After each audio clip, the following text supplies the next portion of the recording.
So untuk soalan interquartile range, cikgu nak bagi contoh lagi.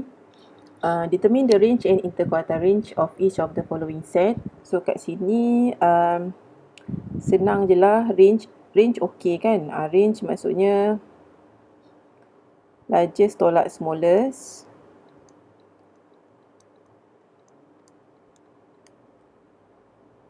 Tolak smallest. So largest value dia daripada data ni adalah nampak dah 9. Tolak dengan smallest 2.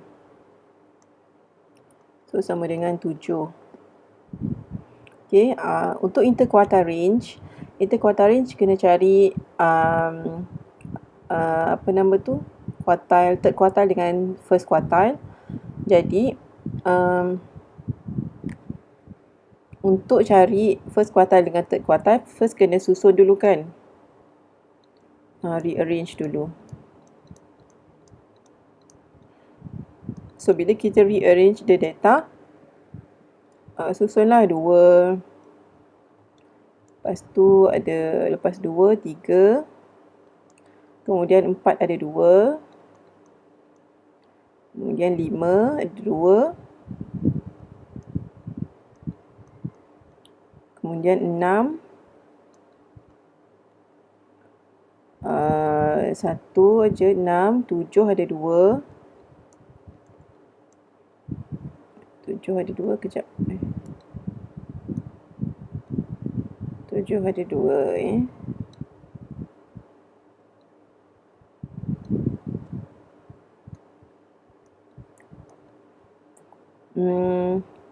8 ada 1, 9 ada 1. Okay, bila kita dah susun, ingat tak cikgu kata bahagi kepada 4 bahagian kan? So, mula-mula kita bahagi tengah-tengah dulu. Sekarang ada nombor, ada berapa data? 1, 2. Okay, 1, 2, 3, 4, 5, 6, 7, 8, 9, 10, 11. So, kalau ada 11 data, maksudnya kalau kita nak bahagi tengah-tengah, kalau bahagi tengah-tengah maksudnya kita bahagi 5 kiri, 5 kanan dan bagi kat sini So kat sini kan. So ada bahagi tengah-tengah ni, maksudnya 5 ni dia punya median ni median. So kat tengah data kita ada dah bahagi dah 5 kiri, 5 kanan. So tengah-tengah median first half ni ada 5 data. 1, 2, 3, 4, 5. So tengah-tengah antara 5 data ni adalah 4. Okay. Dan untuk second half, tengah-tengah dia adalah 7.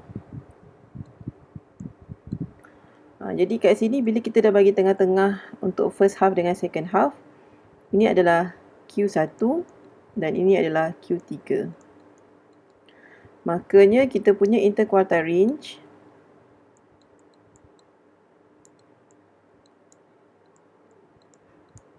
adalah sama dengan Q3 tolak Q1 sama dengan 7 tolak 4 is equal to 3. Okay.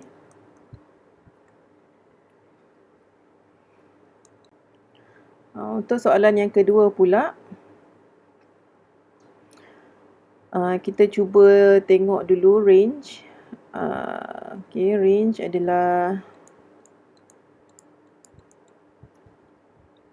largest 22, I guess. Okay, 22 and then the smallest is 11.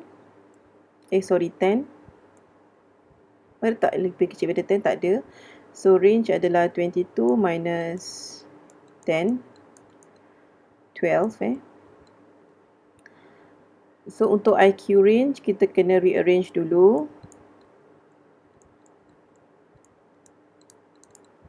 Rearrange start from 10. Kemudian 11. Lepas 11 ada tak? Tak ada. 12 tak ada. 13. 14. 15 ada 2. 16 ada 1 je. 17 ada satu je. 18 ada satu juga. 19 ada dua. Lepas 19, 20 ada satu. Kemudian 21 tak ada, 22. So cukup tak ni? Data yang asal ada 1, 2, 3, 2, 4, 6, 8, 10, 12, 13.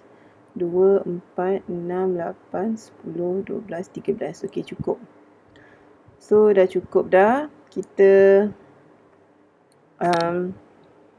buatlah bahagi tu. Dia ada 13 data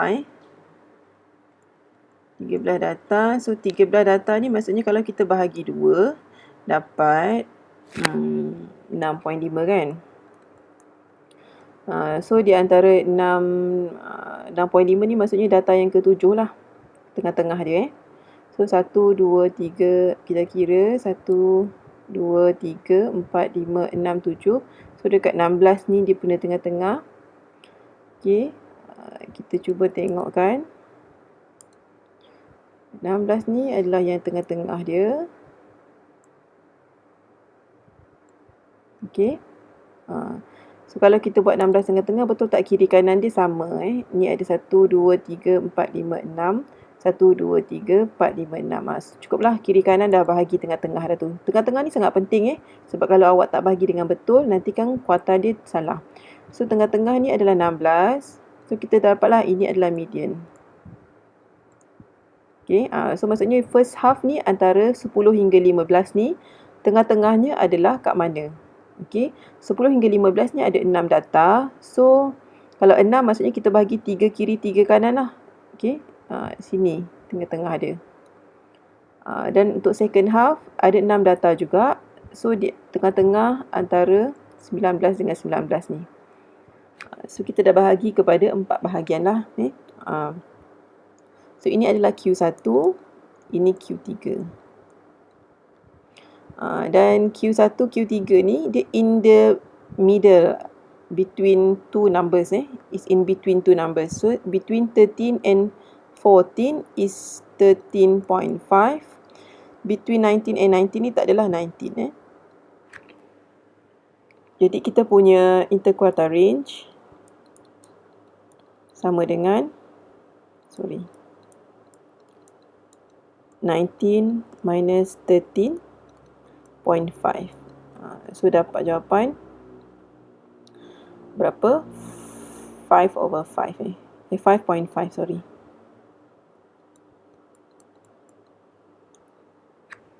Okay, macam itulah. Okay, next. Okay, untuk yang soalan ketiga C ni, range dia adalah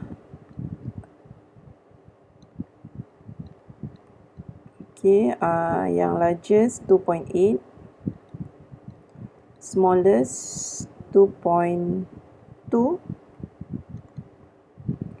So dapatlah jawapan 0.6. Untuk interquartile range kena rearrange dulu.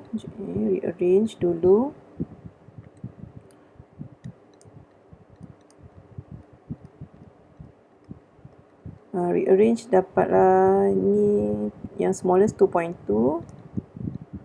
So lepas 2.2, 2.3 ada 2.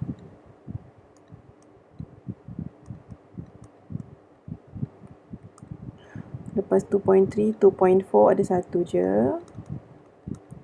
2.5, 2.7, 2.8. Lepas tu 3.1 Okay, kita kira data ni ada berapa? 1, 2, 3, 4, 5, 6, 7, 8.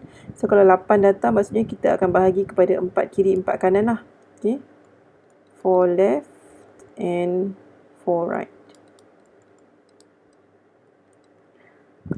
Jadi bahagilah for left adalah sampai 2.4, and then for right adalah sampai habislah. So median kat sini. So bila kita dah bagi for left and for right ni, in the middle of the first half adalah dia punya Q1. So ada 4 data, bahagi tengah-tengahnya. So 2.3, between 2.3 and 2.3. Ini Q1. Q1 nya adalah 2.3. Kan lepas tu in the middle of 2.7 dengan 2.8 adalah dia punya Q3, which is 2.75. Dan kita punya interquartile range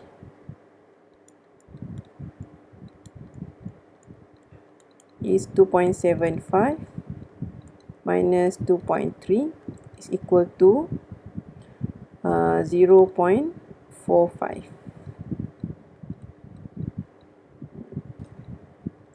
Okay, itu saja. Terima kasih.